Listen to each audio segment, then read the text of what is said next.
ప్రియాతి ప్రియమైన జనబాంధవులందరికీ నమస్కారము.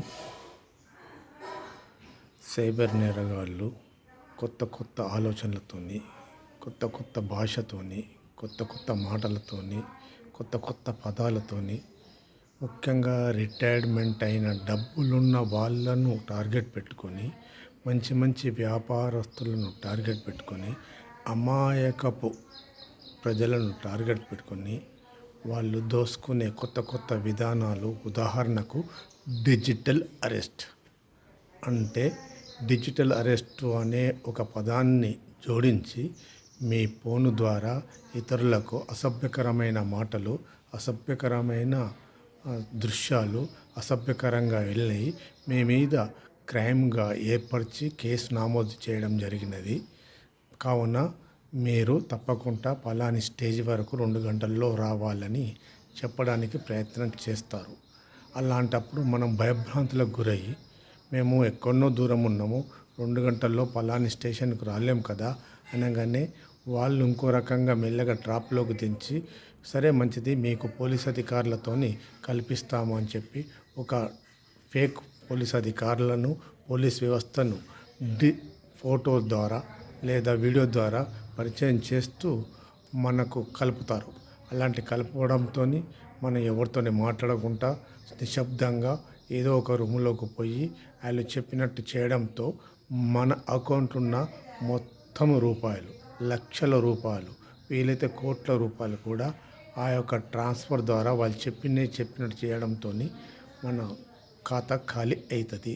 ఉదాహరణకు ఢిల్లీలో ఒక లేడీ, సుమారు 80 సంవత్సరాల అమ్మగారు, వారి ఖాతా నుండి నువ్వు డిజిటల్ అరెస్ట్ అయినావు, నువ్వు వెంటనే పోలీస్ స్టేషన్కు రావాలి అనగానే, ఆమె ఢిల్లీలో ఉంటుంది, బొంబాయి పోలేదు కనుక నేను మీకు పోలీసుల ద్వారా ఈ యొక్క కేసును ట్రాన్స్ఫర్ చేస్తున్నాము, మీరు పోలీస్ అధికారులతో మీరు మాట్లాడండి అని చెప్పడంతో ఆమె మాట్లాడుతూ ఆమె మాట లోపల ఆధార్ కార్డు నుండి పెడితే బ్యాంకు ఖాతా, ఇతర అన్ని వివరాలు చెప్పడంతో మొత్తము ఆమె ఖాతా నుండి 83 లక్షల రూపాయలు కొల్లగొట్టడం జరిగింది. దయచేసి పోలీస్ అధికారి పేరు చెప్పినా, బ్యాంక్ అధికారి పేరు చెప్పినా, సిఐడి పేరు చెప్పినా, క్రైమ్ బ్రాంచ్ పేరు చెప్పినా మీరు సంబంధిత పోలీస్ స్టేషన్కి పోయి కన్ఫర్మ్ చేసుకోవాలి తప్ప ఫోన్లో ఎవరి మాట నమ్మకూడదు.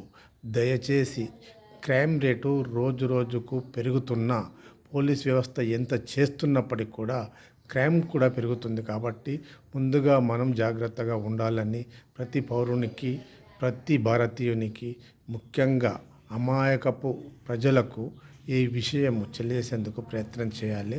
దీని వెంట మరొకటి జరిగిన సంఘటన వీడియో మీ అందరికీ పంపుతున్నాను. ప్రజలకు తెలియాలన్న ఉద్దేశంతోనే ఈ సమాచారాన్ని వీడియో ద్వారా మిమ్మల్ని అందరినీ కలుసుకుంటున్నాను. తప్పక క్రైమ్ నుండి, సైబర్ నేరగాళ్ళ నుండి మనం రక్షించుకోవాలంటే మనం జాగ్రత్తగా ఉండాలి. ఎవరి మాట నమ్మద్దు, ఎవరికి ఎలాంటి సమాచారం ఇవ్వద్దు. సిఐడి అయినా, బ్యాంక్ అధికారి అయినా, పోలీస్ అధికారి అయినా ఎవరు అని పేరు చెప్పినప్పుడు మీరు వినద్దు. సంబంధిత పోలీస్ స్టేషన్కు లేదా మీకు సంబంధించిన బ్యాంకు పోయి నేరుగా విషయం తెలుసుకుంటేనే నమ్మాలి, లేకపోతే నమ్మకూడదు. దయచేసి నా మాట విని నలుగురికి చెప్పండి. మీ ద్వారా నాకన్నా మంచిగా చెప్పేవాళ్ళు ఉంటే ఈ సమాచారం ప్రజల్లోకి వెళ్ళాలి. మీరందరూ బాగుండాలి, క్రైమ్ రేట్ తగ్గాలి, పోలీస్ వ్యవస్థ మీద మనకున్న గౌరవాన్ని, వాళ్ళు ఇచ్చిన సూచనలను, బ్యాంక్ అధికారి ఇచ్చిన సూచనలను తూచా తప్పకుండా పాటించాలి. జై హింద్, జై భారత్.